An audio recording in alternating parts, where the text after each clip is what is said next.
हम भी खुश हैं, स्वाभाविक रूप से सरकार बनी, हम खुश हैं।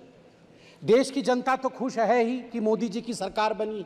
विडंबना देखिए, जिनको हम सोच रहे थे कि दुखी होंगे कि हमारी सरकार बनी है और उनकी सरकार नहीं बनी, वो भी खुश है। तो मुझे तो समझ में नहीं आ रहा है, अगर चहुंदिक दिशा में खुशी का वातावरण है, हम खुश, देश खुश, वो भी खुश है, तो खतरे में कौन है और भयभीत कौन है?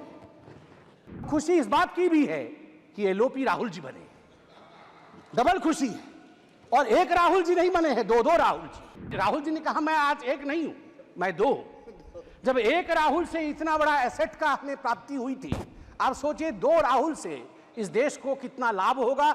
मुझे लगता है कि हमें भी ईश्वर से और आज शिव जी से प्रार्थना करनी चाहिए कि अगर राहुल जी प्रसन्न है, विपक्ष में रह के प्रसन्न है, तो उनकी प्रसन्नता अनंत काल तक बरकरार रहे। सभापति महोदय, तीसरी बार मोदी जी की सरकार बनी है और हर जगह खुशी का माहौल है।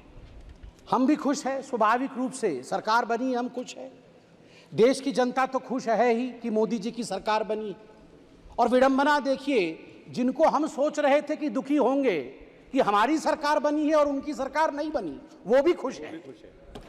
तो मुझे तो समझ में नहीं आ रहा है, अगर चहुंदिक दिशा में खुशी का वातावरण है, हम खुश, देश खुश, वो भी खुश है, तो खतरे में कौन है और भयभीत कौन है?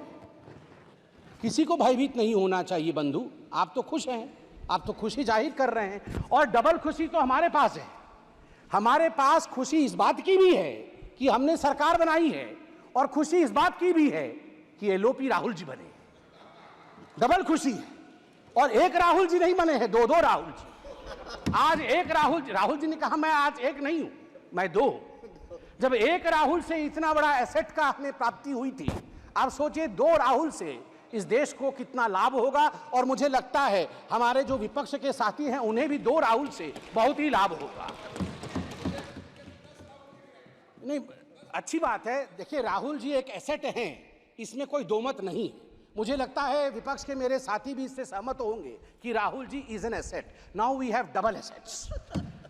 बंधुगण, मुझे कष्ट इस बात का होता है, मित्रों, मुझे कष्ट इस बात की होती है कि ये दुखी इस विषय से नहीं है, ये दुखी इस विषय से नहीं है कि सरकार उनकी नहीं बनी। बिकॉज आज राहुल जी ने कहा है कि मैं खुश हूं, we are happy and we are contented, हमें खुशी है कि हम अपोजिशन में है। वो दुखी इस बात से नहीं है कि सरकार उनकी नहीं बनी, वो दुखी इस बात से है कि ये डूब क्यों नहीं रहे हैं, इनका 400 पार क्यों नहीं हुआ है।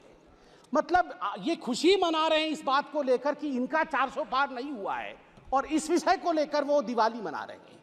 आप सोच के देखिए, 3 टर्म से समुद्र के गर्त पे पड़े हुए हैं और ऊपर देख रहे हैं कि इनके जहाज में छेद कब होगा, इनके जहाज में छेद कब होगा और ये कब डूबेंगे। ये खुद तैरने की कोशिश नहीं कर रहे हैं। मुझे लगता है कि हमें भी ईश्वर से और आज शिव जी से प्रार्थना करनी चाहिए कि अगर राहुल जी प्रसन्न है, विपक्ष में रह के प्रसन्न है, तो उनकी प्रसन्नता अनंत काल तक बरकरार रहे।